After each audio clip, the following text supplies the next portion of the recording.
Heal first, then move forward. I'm sitting, breathing to consider or allow what wants to be said. And I look down at my journal. I was on a webinar today of a Kabbalah teacher. I'm going to share more about that towards the end, actually. But heal first, then move forward. It's so simple, isn't it? We want to really identify the patterns in our life. Look at what is showing up and be able to feel whole and complete within whatever is going on, whatever dynamic is happening, whatever challenging work situation, to come into a sense of wholeness within our relationships, our parenting, our romances, our parents, all of these places that classically, relationally, will push our buttons and show us the places that we're not healed. We want to heal first, then move forward. Every spiritual teacher points to this in their own way. I'm thinking about Abraham Hicks here, the law of attraction they teach, right? Or it's this. Heal first, then move forward. We want to clean up our vibration. We do not want to be actively running away from anything. We want to be actively moving towards our intentionally focused on path. Whilst also I'm smiling now because it's the movement forward that matters, right? But we get to be so unattached to what we're actually moving towards. Because we're not doing any of this on our own. We're not. There is a force. If it's even, that doesn't do it justice. The Tao that can be named is not the Tao, right?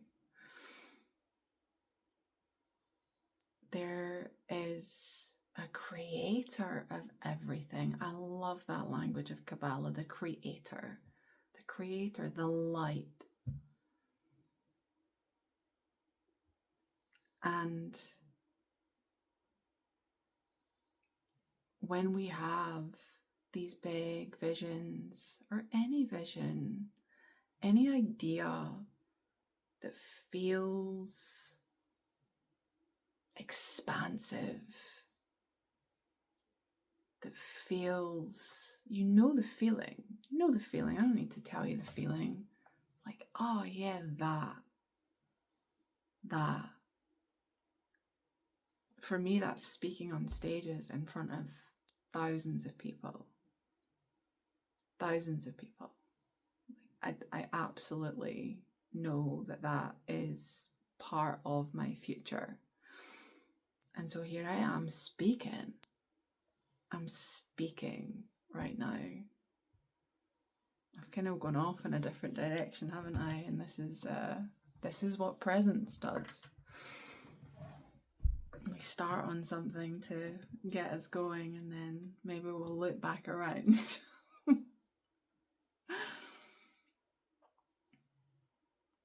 We always want to be moving towards, and when we're moving towards that desire, as I've spoken many times, that's when the not expansive thoughts come in. The intrusive thoughts, the critic, will start to chime in, and all the feelings that come along with that. And that doesn't mean that we're off our path. That's actually very exciting. Because it's that we're looking to transform. And how do we transform that stuff? Again, so simple.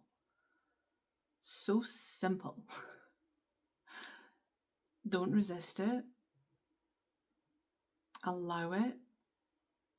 Love it. Feel it. And continue to move in the direction of your desires. Not always the easiest thing in the world. And definitely not logical. Doesn't make sense to our logical mind. And I was someone who lived in logic for, well, until I had my spiritual awakening and I was introduced to this world in a very rapid way. And thank God. And it was all part of my path. And I'm incredibly grateful for every experience that led me here. And sometimes I forget to be grateful for the critic when it comes up. You know, I'm still on this journey too.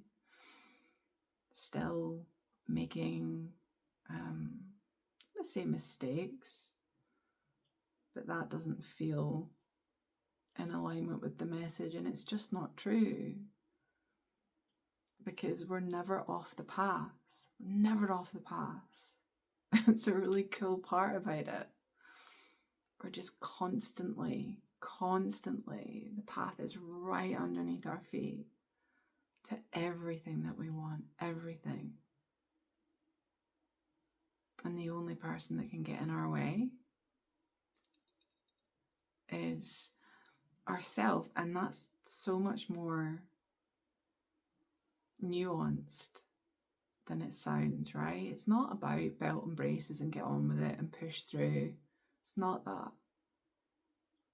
It's so much more loving than that.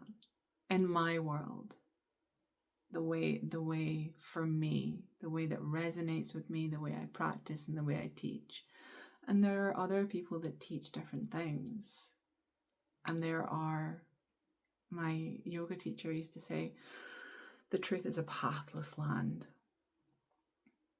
I could show you my bookcase. It's got umpteen different philosophies and backgrounds and authors and all saying exactly the same thing. Exactly the same simple message. Heal it first. We're going full circle. We heal it first. We don't need to go digging for our stuff. We don't. We don't need to go digging for it.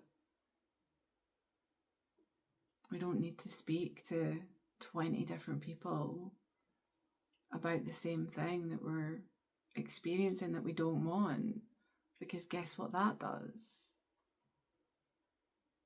It keeps it in our experience internally and therefore externally, because it's always here first.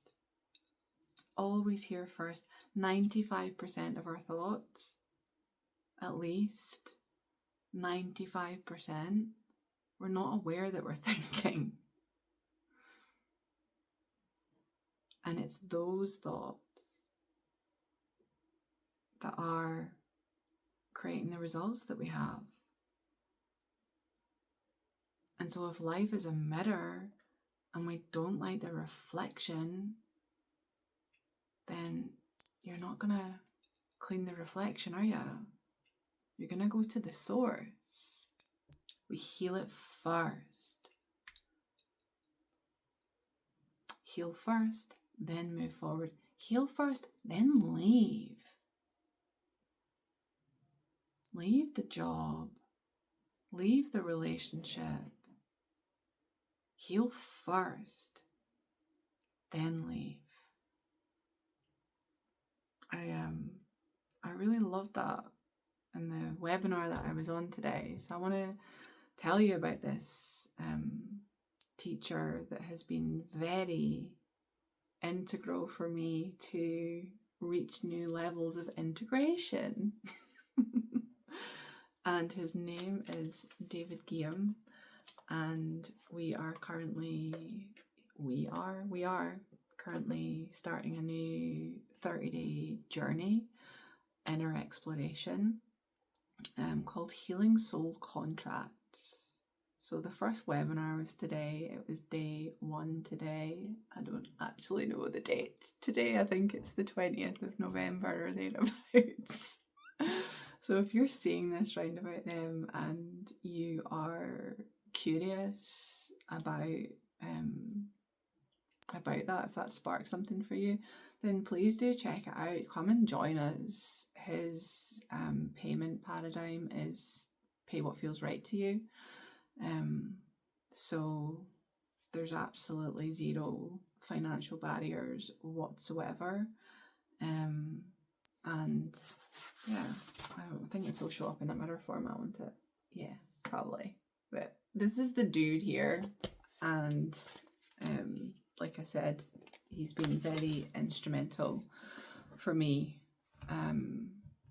very transformative for me, and I thoroughly recommend you check out his podcasts and his work.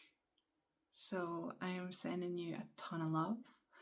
I will see you tomorrow, probably from the road. I am traveling down to a conference in Manchester, so I'm super excited about that. And yeah, I'll see you then. Lots of love.